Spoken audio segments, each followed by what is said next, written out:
Bonjour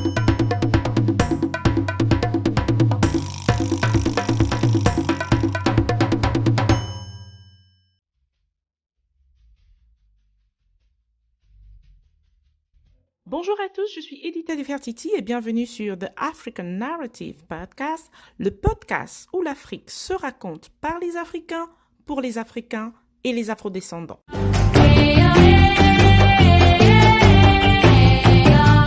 Bénin, la loi sur le code de l'enfant datant du 8 décembre 2015 et complétée en janvier 2021 fait polémique sur la toile, notamment en ses articles 141 portant sur la reconnaissance de l'enfant conçu et l'article 148 sur le nom de l'enfant. Pour en discuter, je reçois deux invités. D'abord une dame, c'est une femme dynamique aux multiples casquettes dont celle qui nous intéresse particulièrement aujourd'hui, sa passion pour l'éducation. Elle est la promotrice du Salon international du jouet éducatif et de la poupée noire. Ce salon est la plus grande plateforme d'Afrique noire qui réunit tous les acteurs éducatifs autour de la culture, le jeu et l'identité.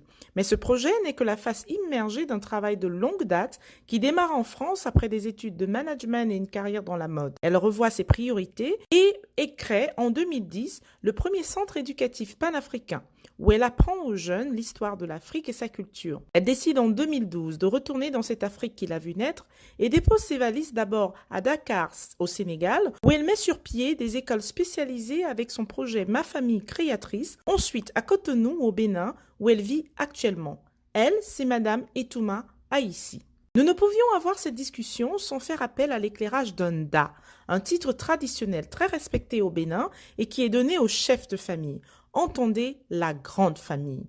Lui, c'est le Da Gunanon Wegode Kolimeji. Pour se remettre dans le bain et savoir exactement c'est quoi la polémique, pourquoi ces débats sur la toile, je m'en vais appeler un jeune étudiant qui a suivi de près et participé aux échanges qui ont soulevé cette polémique. Bonjour à Monsieur Shadrack Watowede. Alors dites-nous, qu'est-ce qui soulève cette polémique au Bénin autour de la reconnaissance de paternité? Bonjour Madame Nefertiti, c'est un plaisir pour moi de participer à cette émission-là. Depuis quelques jours, sur la toile, on constate un déferlement de commentaires par rapport à une loi qui a été normalement votée depuis 2015, mais qui a été complétée en janvier 2021. C'est la loi numéro 2005-08 du 8 décembre 2015 portant code de l'enfant. En tout cas, c'est deux articles qui ont vraiment suscité les réactions sur la toile. Le premier article était l'article 141 qui lui porte sur la reconnaissance conçue. Et cet article dispose que tout enfant conçu doit être reconnu par son géniteur dans les 3 premiers mois de la conception par les moyens d'une déclaration sur l'honneur faite devant l'autorité administrative la plus proche du lieu de sa résidence, faute de quoi l'enfant à sa naissance porte le nom de sa mère. Et dans l'alinéa 2 de cet article, on dit que aucune sage-femme, aucun médecin accoucheur ne peut inscrire sur la fiche de naissance le nom d'un quelconque présumé père si la femme n'apporte pas au moment de l'accouchement la preuve du mariage ou de la reconnaissance de la grossesse. C'est là où les polémiques ont déclenché. C'est quoi le problème? A priori, quand on écoute votre lecture, on ne voit pas de soucis particuliers. Qu'est-ce qui pose problème? Et ce matin encore, on parlait sur les médias béninois, on annonçait la ruée des hommes sur les fiches de reconnaissance. Pourquoi? C'est quoi le problème? Quelle est l'anguille? Le problème pour les internautes se situait le plus au niveau de ces deux articles-là, mais plus précisément au niveau de l'article, par exemple, 141, qui stipule que, en tout cas, qui stipule que tout enfant conçu doit être reconnu par son géniteur dans les 3, précisons-le, dans les 3 premiers mois de la conception, par les moyens d'une déclaration faite sur l'honneur devant l'autorité administrative la plus proche du lieu de sa résidence, pour de quoi l'enfant porte à sa naissance le nom de sa mère. Et c'est là toute la critique, c'est là tout, en bref, le problème selon les internautes qui l'arrivée d'un article du genre, d'une loi pareille, mais d'autres, la majorité soutiennent que un article qui, dans une société où l'enfant porte le nom de son père, qu'une loi qui stipule ou qui donne la possibilité à la maman de donner le nom de son nom patronymique à l'enfant n'est pas n'est pas la bienvenue. Donc, en fait, si je Et c'est comprends là, bien, ce qui pose problème, c'est que c'est le fait que la femme donne son nom à son enfant. ah oui, D'accord. On c'est tout le voudrait que ce problème. soit toujours le nom du père. Permettez vous donner quelques extraits de la déclaration de M. Cyril Oui, allez-y. Boubedi, qui est, qui est le gestionnaire de l'agence chargée de l'agence d'identification des personnes en République du Bénin, Mhm. qui disait quelque part que lui faisait la nuance, et on avait besoin effectivement de cette nuance, il faisait la nuance entre la déclaration de paternité d'une grossesse et l'acte de reconnaissance de paternité. Les deux ne sont pas en fait selon sa clarification la même. La déclaration de paternité d'une grossesse de un et de 2, la reconnaissance de paternité. La nuance est que, selon ces explications, la déclaration de paternité de grossesse signifie que la grossesse est couronne comme déclare en est l'auteur et il sera le présumé père. Ça, c'est la déclaration de paternité de grossesse. Mhm. La, la reconnaissance de paternité signifie, selon M. Cyril Boubedi, on est en présence d'un enfant dont un homme déclare être le père. Dont un homme déclare être le père. Et il va un peu plus loin en disant que, je le cite, hein, c'est alors qu'il a regretté que cela soit sous la contrainte de la loi que l'on ait à reconnaître la paternité d'un enfant. Pour dire que, en temps normal, on n'avait pas besoin forcément de cette loi pour reconnaître qu'on est responsable de telle grossesse, ou pour la femme de reconnaître de ma grossesse, de sa grossesse. Il dit à un niveau que elle perd l'homme qui se trouve dans le lien du mariage avec la mère de l'enfant au moment où l'enfant est conçu. Civil. D'accord. C'est Donc, là. donc, on considère que le père, c'est celui qui était avec la femme au moment où l'enfant est conçu. Mais comment on vérifie ça? À ce niveau, on pourra vérifier cela que si, si ils sont dans un lien, dans un lien légal, c'est-à-dire le mariage civil.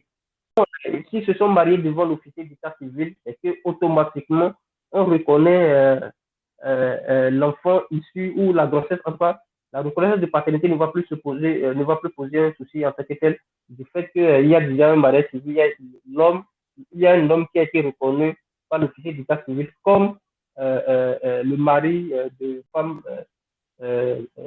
enceinte. Vous n'êtes pas dans un lien légal que le problème se situe. D'accord. Bah, écoutez, merci Monsieur Shadrach Wadowede pour ces éclaircissements et on va continuer la discussion avec les invités qui sont en ligne. De prime abord, moi j'aimerais avoir les avis déjà d'abord de Madame Etouma. Quel est votre sentiment de manière générale sur cette loi-là? La mère donne son nom à l'enfant parce que le père n'a pas produit un document sur l'honneur qu'il est le géniteur. Ça, c'est dans le cadre, je pars sous la réserve de M. Watowede, c'est dans le cadre où vous n'êtes pas marié, c'est bien ça. Oui, effectivement.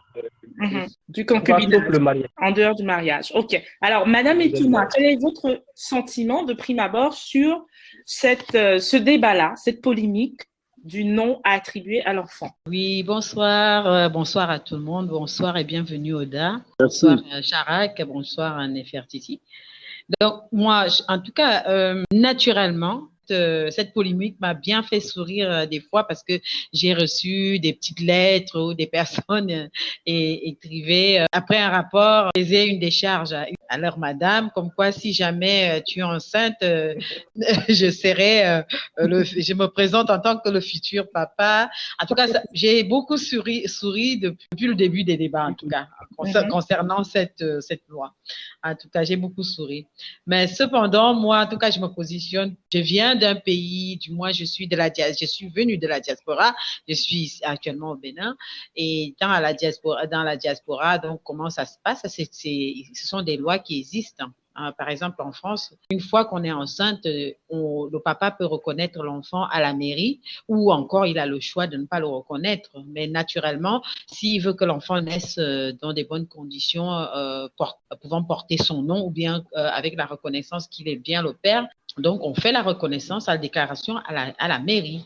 Et donc, quand l'enfant naît, nécessairement, naturellement, il porte le nom du papa. Donc, pour moi, ce n'était pas une surprise, en fait, d'entendre parler de cette loi ici en Afrique, mais c'est tout simplement la faisabilité qui me paraît assez compliquée, parce que, tout vous dire, parce que moi, quand je regarde les choses avec du recul au jour le jour, je n'arrive pas à voir tous ces enfants qui naissent en milieu rural, et je n'arrive pas à voir comment est-ce que ça va être facilement applicable. Donc, en tout cas, je trouve que c'est une loi qui est la bienvenue. Elle est la bienvenue déjà parce que, bon, elle va interroger les consciences et va permettre que certains papas soient quand même conscients qu'ils posent un acte qui résulte d'un enfant et qui en résulte un enfant, et puis à partir de cette naissance, il faut au moins que l'enfant ait une identité.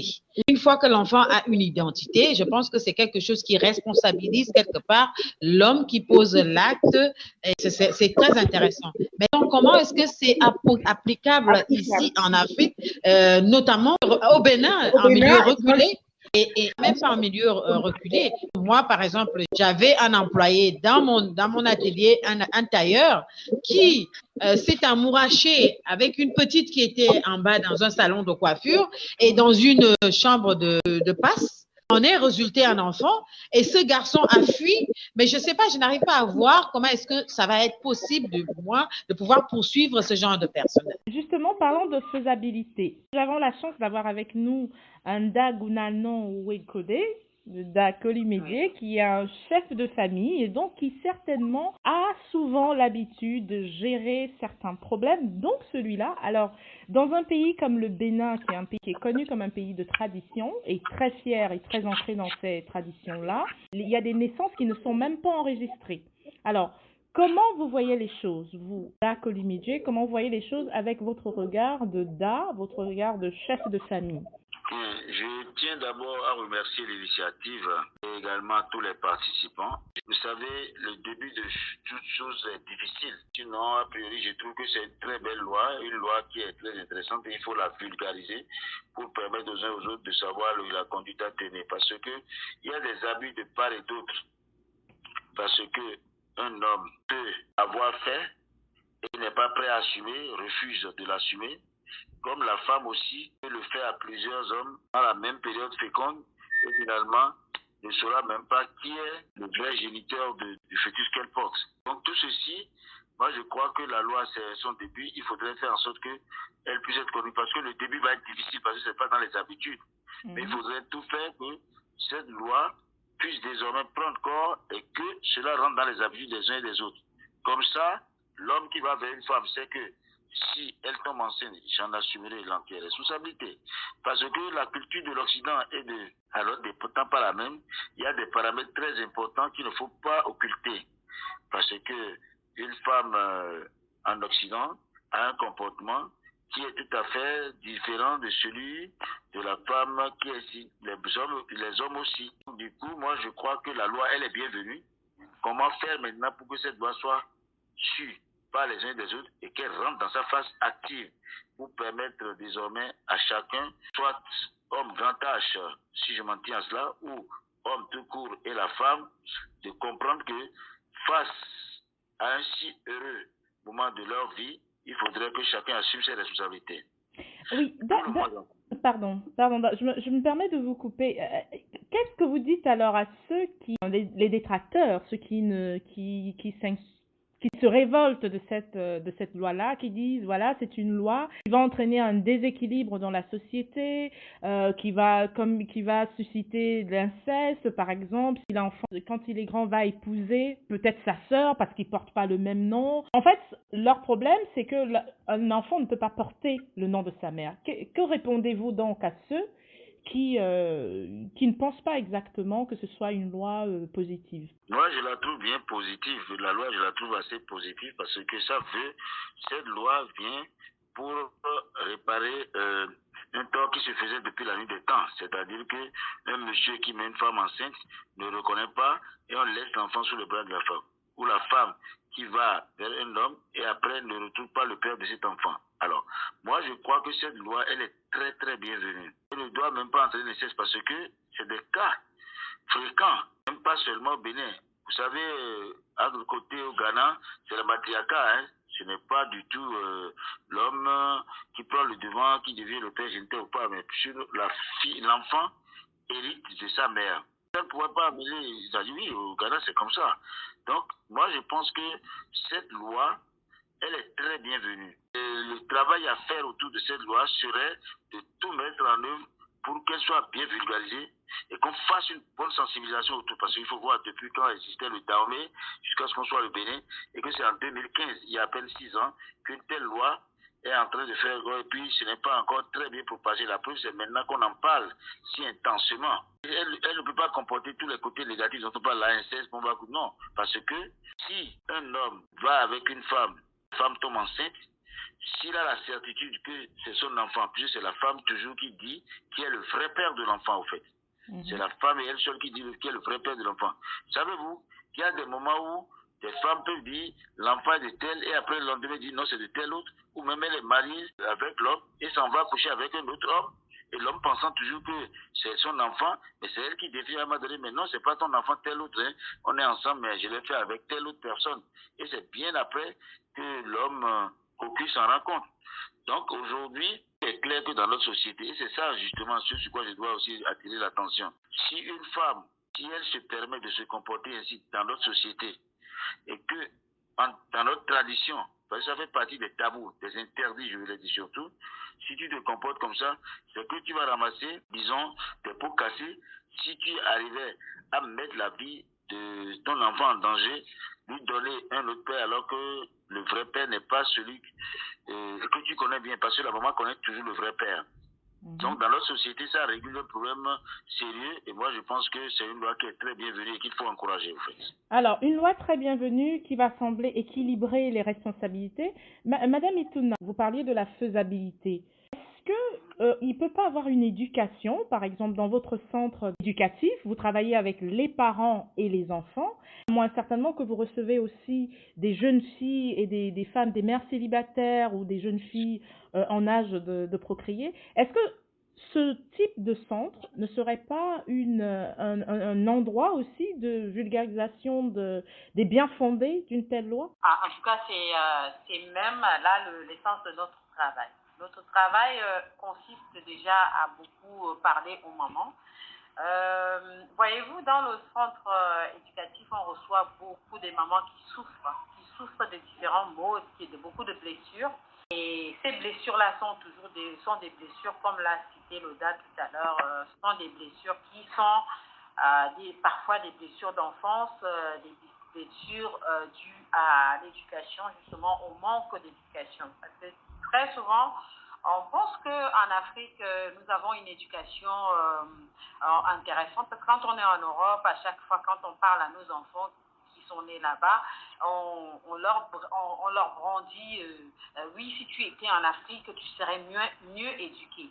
Mais moi, malheureusement, quand je suis arrivée ici en Afrique, j'étais vraiment sidérée de voir le manque d'éducation. Et le manque d'éducation, c'est pas parce que il n'y a pas moyen d'éduquer les enfants, c'est tout simplement parce que finalement, notre société africaine est désorganisée. Le DAM reprendra peut-être dessus. Notre société est assez mal organisée. Et étant donné que la société moderne nous a surpris quelque part, où maintenant la femme travaille, le papa travaille, et du coup on se retrouve finalement avec des enfants en perte de vitesse et en perdition, avec un manque de consensus familial qui fait que quelque part il n'y a même pas des moments parfois où les parents peuvent se retrouver avec des enfants pour pouvoir leur donner une éducation consistante. Du coup, on se retrouve, on reste sur les dogmes, on reste dans les dogmes, ça se faisait ainsi avant, ça se passait comme ça avant, et ça se passe comme ça en Afrique. Mais qu'est-ce qui se passe présentement dans ta famille? L'ODA était très bien en train de dire que au jour d'aujourd'hui, ou même pas uniquement de nos jours, il a souvent été question qu'une femme peut avoir un enfant avec un autre homme que son mari, mais sans le dire. Et cela crée toujours des situations assez extraordinaires et ça crée un désordre. Donc, quelque part, pour revenir justement à la réponse, bien entendu, centres comme le centre éducatif, je suis directrice initiatrice, ce sont des centres justement appropriés pour maintenant rappeler en permanence le rôle de chaque parent. C'est quel est le rôle d'un père dans une famille? Quel est le rôle d'une mère dans une famille? Comment faire en sorte qu'un enfant soit éduqué de manière bienveillante à partir de la naissance? Franchement, nous avons du pain sur la planche, hein, parce que franchement, les cas auxquels moi je suis confrontée au jour le jour, ce sont des cas extraordinaires que je ne pensais même pas pouvoir rencontrer en Afrique, parce que je pensais que le système éducatif est déjà bien établi. Mais malheureusement, on se retrouve face à des situations vraiment tellement graves. Et c'est tout pour revenir à cette loi où je pense que il faut réorganiser la société africaine, et notamment avec des lois comme celle-ci, naturellement, et pouvoir justement faire le tour, pouvoir éduquer les enfants, des parents, éduquer les enfants pour pouvoir respecter cette loi et aussi réorganiser tout simplement notre société. Donc, je pense que c'est nécessaire. Alors, reparlons d'éducation. Je pense, la loi, selon vous, tous les deux d'ailleurs, ça permettrait de responsabiliser un peu plus les parents, c'est-à-dire les hommes et les femmes aussi, parce que elle saura désormais que si elle a une grossesse et que le père refuse, elle devra prendre toute la responsabilité de sa situation. Donc, ce que je voudrais demander, dans une famille, on a toujours tendance à dire que les deux parents sont très importants pour la stabilité psychologique de l'enfant. Comment elle, femme rurale, qui n'a peut-être pas le support masculin, comment elle s'en sort en prenant la responsabilité de son enfant? Est-ce que ça protège vraiment la femme dans ce cas-là? Généralement, dans les milieux ruraux, ce problème ne se pose même pas avec acuité. C'est dans les milieux urbains qu'il y a. Parce qu'il est rare que tu trouves une femme dans le milieu rural avec un enfant sans père. C'est très rare. C'est vraiment rare dans les milieux ruraux. C'est-à-dire chaque femme qui a c'est-à-dire dans la société même là-bas, c'est proscrit pratiquement. On peut pas, parce que tu ne peux pas être une femme, avoir un enfant n'a pas de père, non. C'est-à-dire quand on passe ça dans les traditions et qu'on doit en juger, toi femme là tu risques d'être bannie. Parce que tu ne peux pas avoir un enfant que nous appelons enfant sans père, non. C'est très rare, c'est des cas vraiment rares dans les milieux ruraux. Mais dans les milieux urbains, la dame a dit tout à l'heure, un jeune homme qui descend dans le salon de coiffure, couche avec une fille, elle tombe enceinte et puis une fille. Ça arrive très souvent. Mais là-bas, dans les milieux ruraux, la plupart du temps d'ailleurs, la femme s'échine, donne un nom. Parce que quand tu as un enfant qui n'a pas de père, toi-même, tu n'es pas bien vu par la société. Donc, elle fait en sorte que la femme a toujours un père pour son enfant. Le vrai géniteur, d'ailleurs, ce n'est pas ici où tu vas faire l'enfant à tel et tu vas en donner à d'autres. Hein? Ou bien tu sais très bien d'ailleurs que tu es avec un homme qui est impuissant, pourtant tu lui apportes des grossesses et il y a un commun accord de vous, et après un jour on dit mais c'est pas... Les milieux ruraux, c'est des cas qui ne sont pas fréquents d'avoir un enfant sans père parce que la mère elle est prête à tout pour assurer l'éducation de son enfant, même si le papa n'amène pas grand chose. Ce qui n'est pas une bonne chose, ça je le dis. C'est-à-dire que la maman fait tout pour donner une éducation à son enfant et fait encore tout pour que l'enfant ait vraiment un père. On dirait même que dans les milieux ruraux, l'essentiel pour la mère, c'est d'avoir un enfant, le vrai père à son enfant. Donc cette loi aujourd'hui protégera maman et obligera certainement l'homme parce qu'il doit signer un document pour dire je suis le vrai père de cet enfant. Donc ça veut dire qu'au vu de ça, la femme peut se prévaloir de ce que l'homme a fait. Alors pourquoi refuse-t-il d'admettre? S'il a des raisons valables, d'accord, mais s'il n'a pas de raisons valables, on lui établit l'ordre de donner le papier pour qu'elle soit le père de l'enfant. Ça peut se faire. Parce que pour ne pas laisser un enfant, comme nous appelons un enfant bâtard, parce qu'un enfant qui n'a pas un père, qui n'a pas un géniteur, qui se trouve dans la société, un enfant bâtard, donc il n'a pas de référent masculin. Donc du coup, certes c'est facultatif pour ce que l'État dit, mais dans les milieux ruraux, si ça arrivait et que la femme est contente que ce soit celui-là, c'est avec elle qu'elle a fait l'enfant, mais il y a des pratiques ancestrales pour amener l'homme à reconnaître ça. Il y a d'autres possibilités pour lui dire, mais écoutez, si tu l'as fait et que tu refuses de l'admettre, alors tel sort peut te frapper.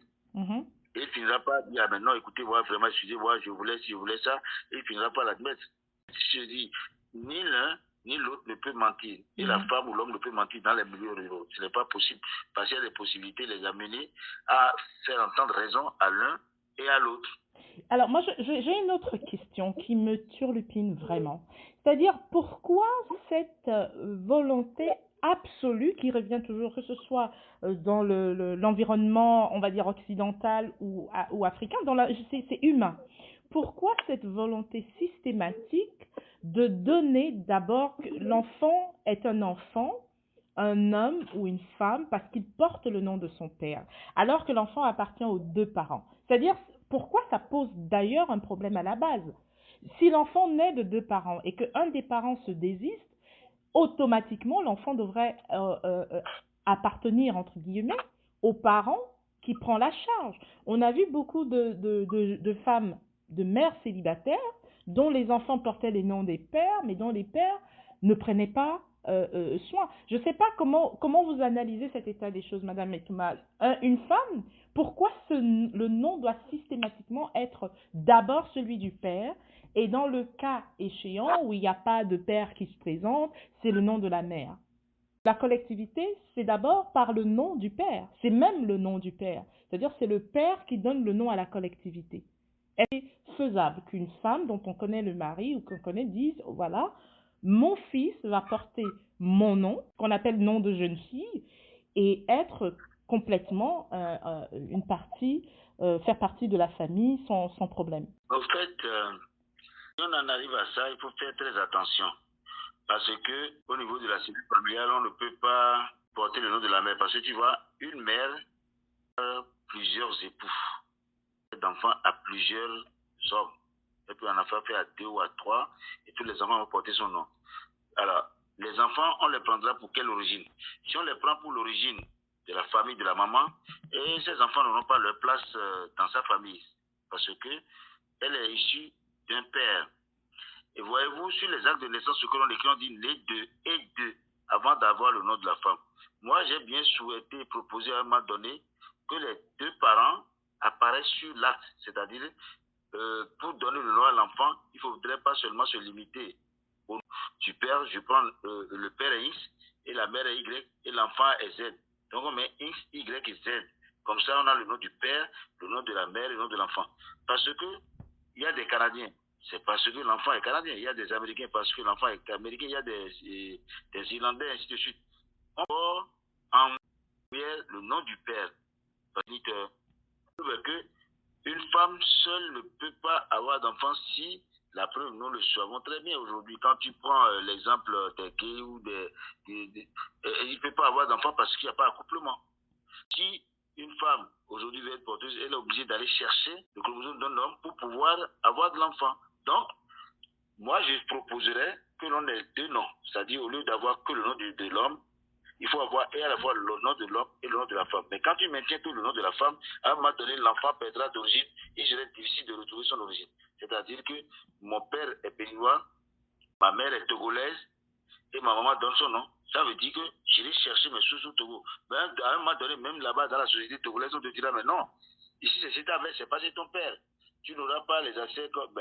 donc là, il faudrait que notre société, alors je ne sais pas, un jour peut-être que ça changerait et ça va avoir peut-être les mêmes régimes que ceux du Ghana, comme on le dit. Mais il vaut mieux, pour pallier à cela, moi j'aurais proposé que l'on ait et le nom du père et le nom de la mère. C'est-à-dire me donner toute la priorité à l'homme et à l'homme seul. Mais je vais faire ma féministe, Da. Je vais faire ma féministe parce que vous avez dit pourquoi on va donner le nom de la femme. Si on donne le nom à la femme, de la femme, ça va brouiller à un moment donné les origines. Ça ne devrait pas poser de problème. Pourquoi c'est l'homme d'abord qui doit donner l'origine à l'enfant? Vous parlez du Ghana. Vous parlez du Ghana, Da Kolimeji. Revenons-en au Ghana avec l'histoire de la reine Poku du royaume Ashanti qui donne au peuple baoulé aujourd'hui son existence, puisqu'ils sont les descendants de cette reine-là en Côte d'Ivoire. Alors, comment peut-on dire que la femme ne peut pas donner lignée? Est-ce que c'est pas simplement une organisation sociale du reste, parce que c'est des sociétés patriarcales, donc qui décident que voilà, la lignée est de l'homme plutôt que de... C'est-à-dire, on peut dire, moi, je suis telle lignée de ma mère. Pourquoi systématiquement la lignée viendrait du père? Si déjà on accepte que la loi, dans cette loi-là par exemple, que la femme donne son nom, on pourrait bien accepter que la lignée vienne de la femme aussi, Madame Etena. Alors, moi, de ce que je sais de la culture africaine en général, hein, ce n'est pas la culture du Bénin, ce n'est pas la culture du Ghana, ce n'est pas la culture du Cameroun, parce que de toute façon, tous ces pays-là, ce sont des pays qui sont nés avec la colonisation. Donc, moi, je dis, la société africaine était matriarcat. Parce qu'on peut contester, par exemple, un père. Parce que, comme le disait Lisa tout à l'heure, la femme sait nécessairement que l'enfant vient d'elle. On savait que l'enfant vient de la femme. Par exemple, moi je pense dans notre société endogène au Cameroun, les Bétis, quand par exemple on appelle un enfant, on appelle le fils de et on prononce le nom de sa maman. Par exemple, le fils de Ada, la fille de Ada. Parce qu'on ne peut absolument pas contester l'origine de l'enfant par rapport via sa mère. Alors que via le père, c'est contestable. Parce qu'il n'y a que la maman qui détient le secret que cet enfant est de cet homme ou de cet autre homme. La société africaine était matriarcale. Ça a changé avec le monde. Je ne dis pas que c'est mauvais, mais ce n'est pas notre culture. La culture patriarcale n'est pas africaine. La culture africaine est matriarcale à la base, en tout cas. Ce changement-là qui devient très administratif, c'est là où intervient ce que vient de dire Loda, qui est que le papa va reconnaître l'enfant et donc on saura que cet enfant-là est de tel père. Mais qui dit que l'enfant est de tel père si la mère ne l'atteste pas? Comme lui-même il a dit tout à l'heure, si la mère n'atteste pas, on ne peut pas savoir que l'enfant est de tel monsieur. Et il peut bien porter le nom de ce monsieur-là, mais alors que ce n'est pas son enfant. Vous voyez, et c'est la maman qui doit attester. C'est pour ça que je trouve que la société africaine, justement, avait une certaine logique. Et même de toute cette logique-là se retrouve dans les royaumes occidentaux. Je ne suis pas contre l'organisation de la société, c'est pour ça que j'ai bien salué la loi, parce que notre société aujourd'hui, elle est en reconstruction. On va dire que c'est une société en reconstruction, parce que nous sommes une société qui a été pénétrée depuis la nuit des temps. On a connu l'esclavage, on a connu la colonisation, on connaît le néocolonialisme, et c'est dans cette lignée-là que nous sommes, et dans cette lignée-là que naissent toutes ces lois. Et Loda ne me reprendrait pas, puisque tout à l'heure, lui-même, il a cité la société au jour d'aujourd'hui où la femme peut avoir un enfant, mais en allant chercher dans un bain de sperme et avoir un enfant et enfanter. Parce que quelque part, moi, je reste attachée à cette culture ancestrale qui est la société matriarcale. Et elle nous sauve de bien des choses. Et maintenant, administrativement, Adam a fait vivre parce qu'il y a, ma foi, des problèmes à régler dans cette société, qui est qu'il y a des papas qui ne sont pas responsables ou des mamans qui deviennent des irresponsables à cause de la société devenue généralement urbaine. À ce que l'enfant porte le nom de la maman. Et que la lignée soit provienne de la femme. Peut-être même que la lignée, elle est plus du côté de la femme que de l'homme, sous réserve des colères traditionnelles d'Eda et de tous ceux qui sont gardiens quand même de ces cultures-là. Et juste une parenthèse que je voudrais lever, est-ce que c'est pas le même problème qui se pose avec le nom dans le mariage? Le nom de la femme qui est systématiquement changé pour prendre le nom de l'homme? Est-ce que c'est pas un peu similaire, Marie? C'est-à-dire, c'est vraiment similaire, c'est ce que je voulais dire dès le départ. C'est-à-dire que si vous faites un mariage aujourd'hui, c'est plutôt le nom de votre mari qui sort. Vous pouvez être, disons, la présidente de la République, c'est le nom de l'homme qui sort avant. Au point où, si on ne fait pas attention, votre famille disparaîtrait. Et c'est là où je dis, il vaut mieux avoir les deux. Mais quand on va dans l'autre où la proposition, c'est de donner la descendance, des descendants aux femmes, en tout cas, ça, ce n'est pas pour demain. Pour demain, ce n'est pas ça parce que, tu vois, même aujourd'hui, dans nos familles, quand vous avez des héritages et que vous voulez partager, c'est pas moi. Si moi j'ai des héritages, je vais partager. Hommes comme femmes sont, disons, pour moi, je leur ferai c'est-à-dire ce que j'emploie à une femme, je peux donner à la femme, l'homme, ce que j'emploie à l'homme, je peux donner à la femme. Et même je suis parti plus en ce qui me concerne. Quand j'ai des biens aujourd'hui, je vais partager. Je suis prêt à donner plus à la femme que l'homme, parce que l'homme est censé, disons, se battre comme moi j'ai essayé de le faire pour en être là. La femme, pareil. Mais, vous savez, dans les vieux temps, vous avez plus les femmes, sinon les filles de vos côtés, qui vous entretiennent mieux que les hommes, parce que l'homme va toujours s'occuper de sa femme.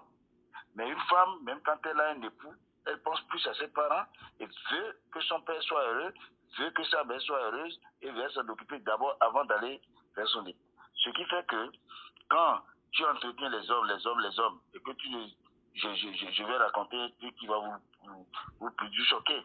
Un monsieur, il a 4 enfants, dont un garçon et 4 filles.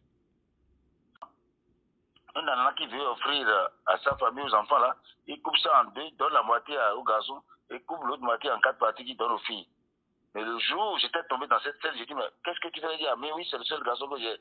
J'ai dit après, parce que c'est le seul garçon, tu penses que c'est à lui qu'il faut donner plus que les autres? Mais c'est pas bien. Moi, je suis pas du tout d'accord. J'ai dû le raisonner. Et c'est à partir de cet instant qu'il a commencé par avoir échangé. Et finalement, dans ces bons vieux jours, ce sont les filles là qui sont occupées de lui, il n'a même pas vu le garçon.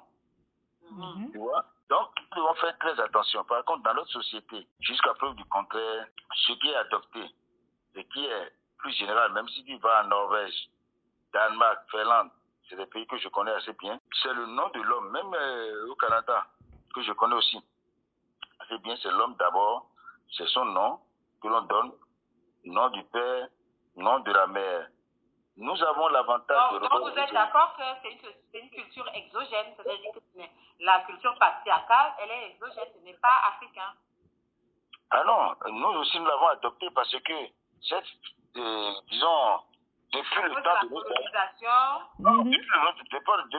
nos aïeux, le nom de la maman n'a jamais prévalu. Moi, je sais de quoi je parle. Depuis le temps de nos aïeux, le nom de la maman n'a jamais prévalu. C'est-à-dire, il y a des rares cas. La preuve est que, si vous vous souvenez, il y a une histoire à Abobé où une dame a voulu prendre les rênes du pouvoir d'Abobé, mais ça n'a pas été du... On l'appelle reine Gassi. Vous parlez de Gassi Hangbe? Gassi Hangbe, voilà. Gassi Hangbe, ça n'a pas été du tout facile, n'est-ce pas? Si l'histoire, pour ce qu'on m'a raconté, ça n'a pas été du tout facile, mais elle a pu s'imposer. Mais on sait comment ça s'est terminé, hein. On sait comment ça s'est terminé. Tout simplement parce qu'il y a eu de l'injustice.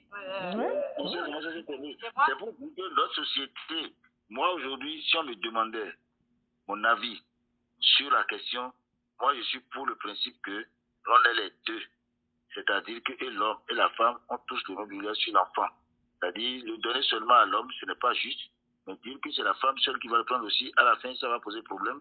Pour la simple raison que la femme, elle prend un époux, c'est auprès d'une autre famille. Donc, du coup, je prends mon colimédier, par exemple, ici, pour pérenniser mon colimédier, il n'y a que les garçons colimédiers qui pourront me pérenniser le colimédier. Alors que la fille, elle peut aller avec un Attendo, elle peut aller avec Paul, elle peut aller avec Jacques, mais ça veut dire que le nom colimédier ne va pas être pérennisé. Alors que moi, par exemple, j'attache beaucoup de prix à ce colimédier-là et je tiens à ce que le colimédier soit pérennisé comme moi. C'est-à-dire, moi, je l'avais pris, comme on le dit, pur et sans tâche. Et je voudrais aussi le laisser plus de chantage pour que ceux qui viennent après moi aussi, ils continuent. Mais Leda, je me permets de vous couper. Que pensez-vous donc, Madame Etouna a parlé par exemple de cette tradition Beti où l'enfant appartient à sa mère, c'est-à-dire c'est matriarcat et que c'est par la mère qu'on désigne la lignée. On dit tu es fille de et on donne le nom de la mère. Et c'est aussi traditionnel. Au fait, ça là, mais vous savez, il n'y a pas de règle sans exception.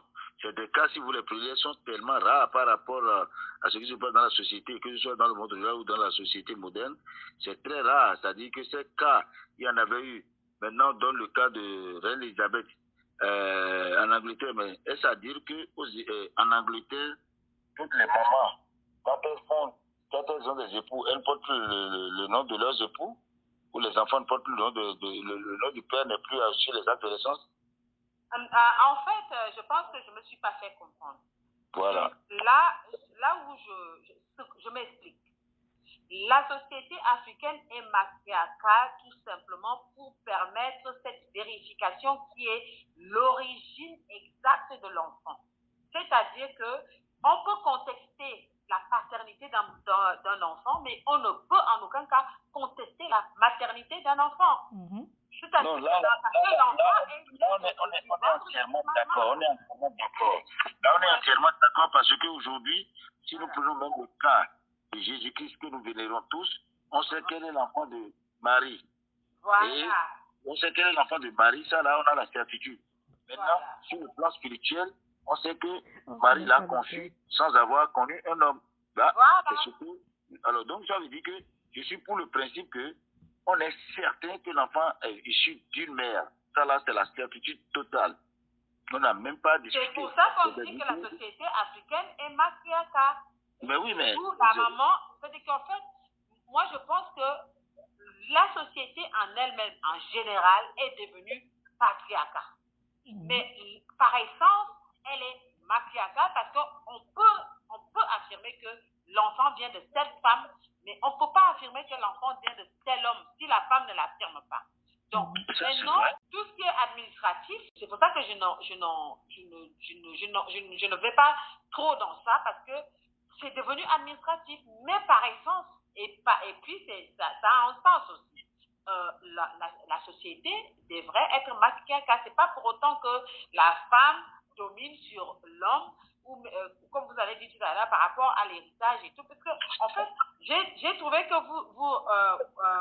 quand vous avez raconté l'histoire de, par exemple, vous, si vous devez maintenant partager votre héritage, vous allez partager de manière équitable. Et même parce que vous savez que c'est la fille qui viendra s'occuper de plus de vous que le garçon. Et d'autre part, on a pris le cas de Tassi Hangbe. Quand on prend l'histoire de Tassi Hangbe, on se rend compte que ce n'est pas parce que Tassi Hangbe a été enlevée du pouvoir par les hommes qu'elle n'a pas organisé la société. Quand on prend de tous qui ont régné, notamment son frère Akaba, qu'elle a remplacé parce qu'elle a remplacé son frère jumeau Akaba, et quand elle a réorganisé la société, elle a créé les impôts, elle a bien organisé, elle a créé de l'armée, elle a organisé la société. Mais ses frères qui ont vu le danger, à partir du moment où elle a eu un enfant, ont eu peur que la lignée change de nom. Parce que l'enfant qu'elle a eu, c'était un garçon, donc il allait porter, si jamais il allait la remplacer au pouvoir, le trône allait maintenant porter le nom d'un autre homme. C'est pour ça qu'ils l'ont enlevé du pouvoir. Et ce n'est pas parce que la société n'était pas bien organisée. Bien au contraire, la société était mieux organisée grâce à Tassi Hangbe par rapport, par exemple, à son frère jumeau, Akaba, qui, lui, n'a même pas eu une histoire à raconter parce qu'il n'a pas pu organiser son trône lors de son vivant. Vous voyez?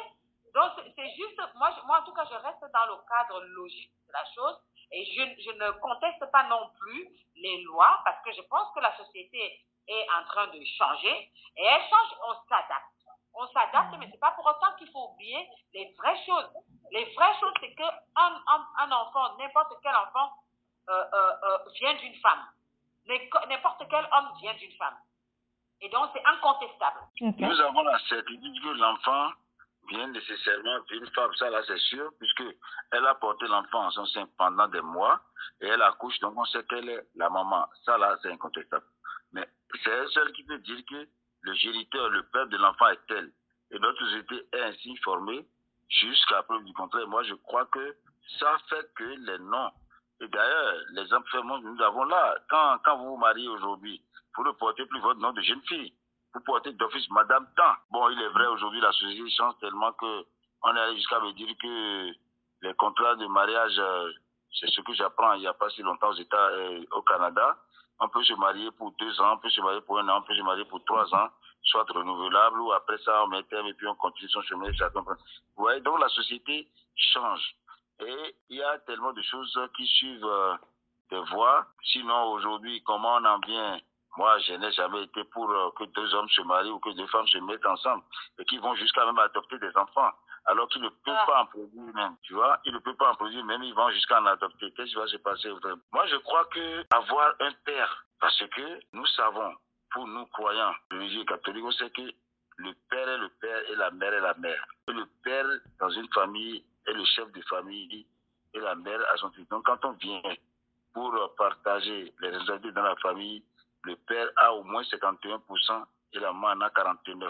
Est-ce que c'est seulement sur le plan? Parce que en cas de celui qui vit au fond, c'est d'abord l'homme. Ce n'est pas seulement sur le plan matériel, mais pour l'équilibre de la famille et qu'il y ait un exemple devant masculin, il faut que l'homme y soit, parce que c'est lui qui est censé protéger la famille. C'est vrai, il y a des cas où c'est la femme qui le fait autant ou mieux que l'homme, ça là c'est sûr. Mais si nous prenons 10 cas, tu vas voir qu'au moins 5,5 ou 6, c'est l'homme qui assure les responsabilités de la famille. Et c'est tout ça là certainement qui a fait que le nom attribué à l'enfant devrait nécessairement être celui de l'homme. Mais aujourd'hui, si moi me demande mon avis, j'aurais bien voulu que ce ne soit pas seulement le nom de l'homme, mais que ce soit à la fois le nom de l'homme et de la femme, les deux à la fois. Mais que ce ne soit pas seulement le nom de la femme non plus, et que le nom de l'homme ne soit plus. Parce que quand vous prenez les Écritures saintes, c'est clair, hein? C'est l'homme toujours. C'est écrit noir sur blanc. C'est l'homme qui est le chef de famille et la femme vient. Et si nous allons plus loin pour voir l'histoire d'Adam et d'Ève, vous avez vu comment la femme a été créée. Donc, nous devons faire très attention pour ne pas dévier. Et pour ne pas dévier, c'est que nous parlons de ceux qui existaient, qui ne sont plus, mais qui sont cependant. C'est des hommes, c'est des personnes qui avaient vécu sur cette terre, qui ne sont plus, mais qui sont cependant. Ça veut dire beaucoup. Donc, nous ne devons pas vouloir occulter et dire que, bon, aujourd'hui, il faut faire un lien matriarcat et puis tout ça. Non, à la fin, c'est sûr que ça va heurter à beaucoup de choses qu'on ne pourra plus gérer. Les rares cas qui en avaient eu, quand je prends le cas de Rangbe dont on parle là, si on l'avait laissé, aujourd'hui, l'allié de Akaba et de Rangbe dont on parle là, aurait pris l'autre direction. Et à partir de cet instant, c'est toute une génération. C'est-à-dire que ce qu'ils ont fait jusque-là, qu'ils voulaient sauvegarder depuis Dakotonou et consort, ou Ibadja et consort là, c'est fini, ça va prendre une autre direction. Est-ce que c'était le bon choix? C'est discutable. Est-ce que c'est le mauvais choix? C'est discutable. Mais si on demande mon avis aujourd'hui, moi j'aurais bien souhaité que ce soit plutôt les deux, à savoir l'homme et la femme, tous ont le regard sur l'enfant. Notre discussion donne des voix sur d'autres sujets très intéressants que nous pourrons aussi également sur lesquels nous pourrons discuter très prochainement. Mais notre mission d'aujourd'hui tire sur sa fin. Et je voudrais pouvoir entendre le mot de fin de chacun sur cette loi de la reconnaissance de la paternité. Si je dois résumer, vous êtes plutôt pour la loi, même s'il peut avoir des aménagements par rapport à la faisabilité, notamment dans des régions retirées, reculées, ou dans des situations où les gens sont encore attachés à leur fonctionnement familial et qui préfèrent s'en référer au DA qui gère les problèmes de famille lorsqu'il y a une situation comme celle-là. Alors, qu'est-ce que vous pouvez dire pour le mot de fin, Madame Itma? Moi, comme j'ai dit, s'atteler à éduquer des personnes à respecter ces lois-là. Même si je trouve que la faisabilité, elle est un peu plus complexe. Un peu plus complexe. Da Kolimedje, que diriez-vous pour comme mot de fin? Je crois que nous avons fait un très bon débat et ça nous a permis de voir que cette loi, elle n'est pas si mauvaise pour ceux qui veulent bien la critiquer tant que ça. Elle n'a fait que combler un vide qui existait il y a si longtemps. Il va falloir qu'on la vulgarise et qu'on essaie de l'améliorer dans le temps pour voir si le nom, qui n'est pas que le nom de l'homme tout simplement, mais qui est aussi le nom de la femme, parce que les deux se mettent ensemble pour un, pour que le nom de la femme ne disparaisse pas totalement, parce qu'elle a aussi un grand rôle dans la vie de l'homme, dans la vie de l'enfant. Aujourd'hui, dans l'acte de l'enfant, dès qu'on le fait, on dit né deux et deux. Ça, on peut dire né deux, et on met le nom des deux familles, c'est-à-dire le nom de l'homme et de la femme, et on enlève le E2. C'est que le E2 là fait que, à la fin, le nom de la femme est relégué au deuxième plan. J'aurais bien souhaité que ce soit les deux qui soient alignés simultanément. C'est-à-dire, on sent que telle famille et telle famille sont mis ensemble et ont mis tel enfant au monde. On réglait le nom de la femme au deuxième plan, quoi. Voilà. Okay. Dans la polémique sur la reconnaissance de la paternité qui a secoué la toile n'a pas forcément lieu d'être parce que c'est une loi qui apporte une possibilité d'organisation et de responsabilité aussi bien pour la femme que l'homme, qui vont penser à 2 fois avant de faire un enfant, et si ils font des enfants, qu'ils puissent assumer la responsabilité de ces enfants-là. Alors, je vais vous remercier tous les deux pour avoir accepté cette invitation et pour votre participation assez ouverte et cordiale Je vais commencer par Madame Etouna Aïssi. Merci pour votre présence. C'est moi qui vous remercie et c'est vraiment bonne continuation pour cette émission. Moi, ça m'a bien plu de pouvoir donner mon avis. Donc, merci. Voilà. Merci aussi Oda qui a pris le temps. Il a été très occupé, mais il a accepté de nous rejoindre. Merci Da Kolimidje. C'est un grand honneur que vous nous faites. Et puis là, je dis l'initiative, elle est très bonne. Je souhaite que cette initiative soit portée si haute, au point où tous ceux qui l'écouteront puissent apporter un mieux-être à la société, pas seulement africaine, mais au monde entier. Voilà.